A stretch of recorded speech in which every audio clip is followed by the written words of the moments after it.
Today we're going to start practicing adding and subtracting fractions with unlike denominators.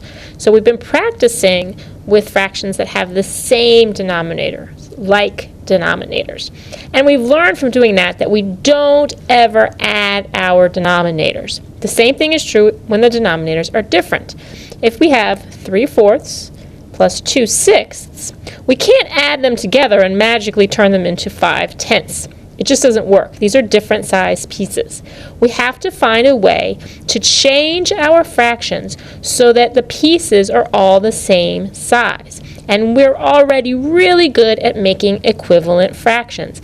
That's what we're going to need to use whenever our denominators are different.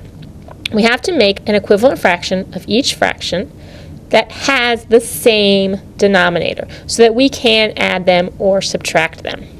One way to do this is using the fraction race. So this is where we need our graph paper. So we've practiced making equivalent fractions a lot on graph paper, and now we're going to do it with two fractions together, and it's called the fraction race. So I'm going to put 3/4 and 2/6, whatever my two fractions are. And then I'm going to make that fraction.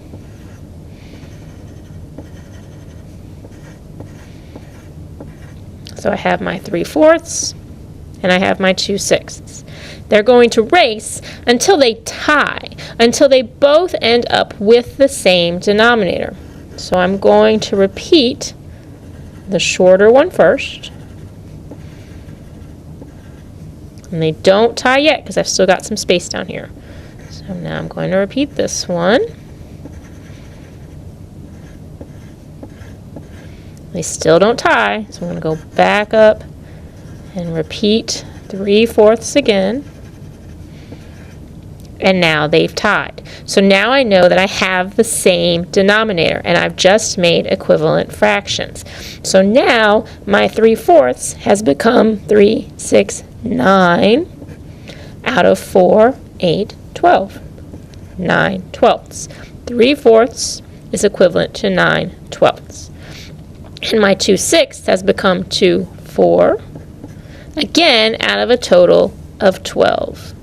Now I can easily add 9/4 plus 4/12. So I'm going to come back to my paper. 9/12 plus 4/12 equals 13/12. And then I remember from learning about simplifying that I can't keep an improper fraction. I have to change it to a mixed number. So I know that 13/12 is actually 1 whole, because there's 12/12 in here with 1/12 left over. 1 and 1/12. So 3/4 plus 2/6 equals 1 and 1/12.